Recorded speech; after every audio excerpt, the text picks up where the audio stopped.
All right, family, thank you for tuning in to WDRB Media, the voice of the community. Welcome to Commitments Radio, the show that provides hope, healing, and help for relationships. We are building stronger and healthier relationships, one conversation at a time. Here is my disclaimer. Opinions expressed by the host, that's me, are not necessarily the opinions of this radio station, that's WDRB Media, its owners, affiliates, or advertisers. Opinions expressed by guests, today that's Redia, are not necessarily the opinions of the host, radio station owners, affiliates, or any advertisers of the radio station or Commitments Radio.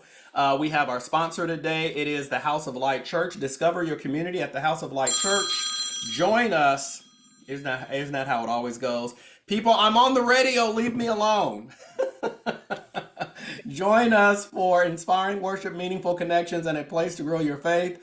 At the House of Light Church, you'll find authentic love, truth, and community without judgment or pretense. Sunday services are at 10 o'clock in the morning. Visit us in person or join us live stream at hoflchurch.org, and you can find all the information about everything that we do and what's going on, and about our move to our new location and our 3-year church anniversary when you go to hoflchurch.org. The House of Light Church, where you belong. All right, as you heard me say a little bit earlier, we have a repeat guest today. Redia Baxter, who is a volunteer engagement officer for the Relatives, is back with us.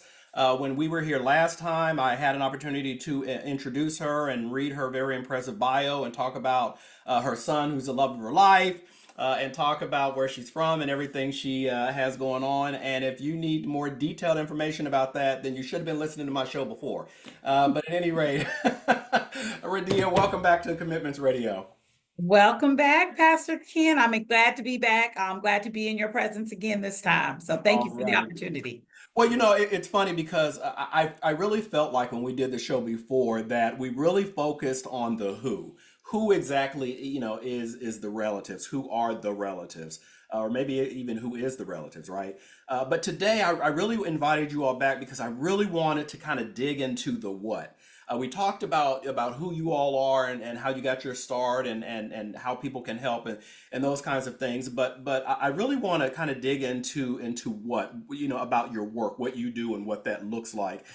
Because what I really want to do is put a human face on the relatives. And so that being the case, I really want to start off by asking you just a basic question. Is there such thing as a typical profile of the kind of young person that the relative sees? So when we think about typical profile of the youth and young adults that we serve, I wouldn't say that there is a typical profile because each young person that comes in our doors, whether that's at our Youth Crisis Center or our On-Ramp Resource Center, have different stories. Sure. But what we see a lot are those youth that are in crisis. So we talked a little bit last time about a little bit of what that crisis could be, but the majority of the young adults or the children that come to the relatives, they could be homeless in nature, they could be in foster care, they could be housing insecure, ostracized or put out by their family members. Mm-hmm. And our goal in that is really to build them up and to nurture them. So the majority of the kids that we see in the young adults, they are individuals who have nowhere else to go. They lack familial supports, and they need that safe and accepting environment. And that's what we provide here at the Relatives. Unfortunately, we live in a world that is very big on stereotypes, very quick to typecast people. And I have actually seen people and heard people, if you will, that when you start talking about youth or even adults that are displaced, the first thing that jumps, or the two things that I hear out of people's mouth all the time is either one, they've got to be on drugs, or two, they're probably a felon of some sort. Would you say that in the relatives, when you look at the young people that come through, is that a typical thing that they come through there because of drugs or drug use or because they're a felon, or is that something that you typically don't see? Not necessarily. In some cases, with some of the young people that we see, that may have been a situation that they were in, because we're dealing a lot with kids, and I consider them kids because I'm much older than they are, but with kids and young adults ages 7 to 24. There may at somewhere along the line, the older the young people are, where Mhm. there may have been some drug use, but it's not a typical thing, especially when we're talking about our youth crisis center. We Yeah. see more kids at our youth crisis center that unfortunately are homeless, Yeah. or they are in the foster care system. So that would, when I consider the crisis center, that would be a quote unquote typical profile. Yeah, Uh, and thank you for saying that because I really want to clear that up because people have a tendency to kind of discriminate almost, almost to the point where they're saying, well, that it's their fault that they're there because they shouldn't have been doing drugs or crime or whatever else. But let me just ask you this: as you really kind of think about the young people that you all serve, what stands out to you most about those young people?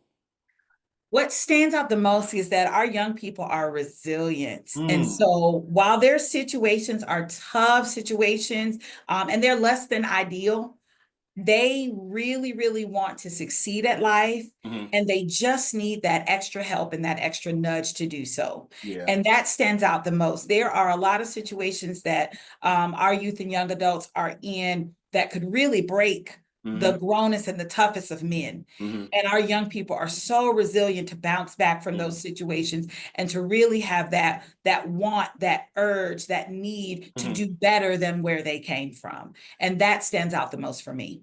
I like that a lot, and I love that word resilience. And I found myself, I use that word actually with my children, and I say that because my children didn't turn out the way I wanted them to. They didn't follow Daddy's path to success.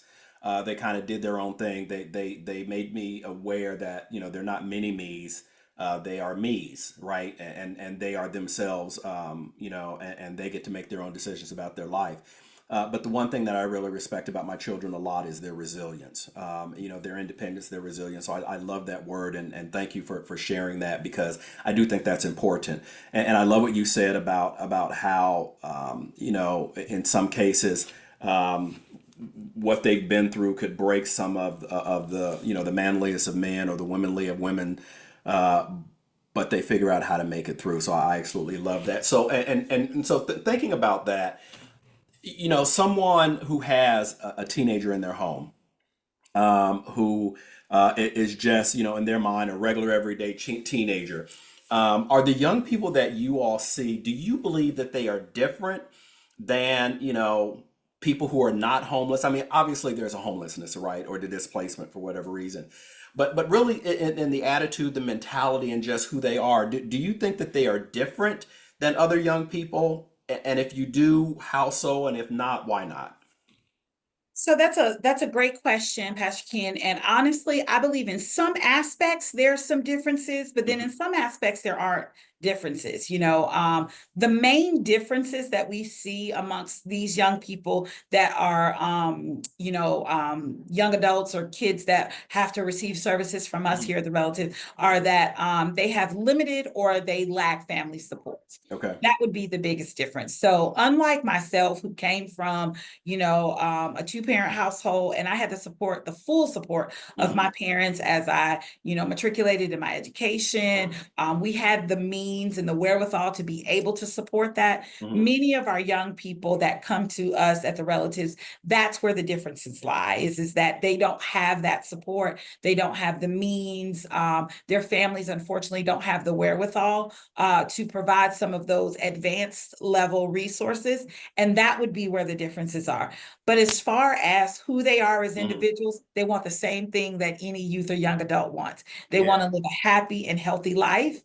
And they're looking for that guidance, that support, the confidence, the purpose, and the value to be able to, for them to be able to have that healthy and happy lifestyle that we all ideally want to have. Yeah, I love that because one of the things that I think about when you started talking is how many young people out there are in two-parent households or one-parent households or households with some level of presence of adults, and they're not getting support. Correct. Just because just because you can look in your household and you have teenagers and they're not homeless and you think they're better.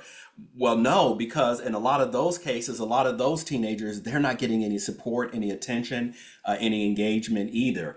So I absolutely love that. Well, listen, we're going to take our first break, and when we come back, we're going to continue our discussion with Redia Baxter, who is the volunteer engagement officer for the Relatives. You are listening to Commitments Radio on WDRB Media. We are the voice of the community, and we'll be right back after this.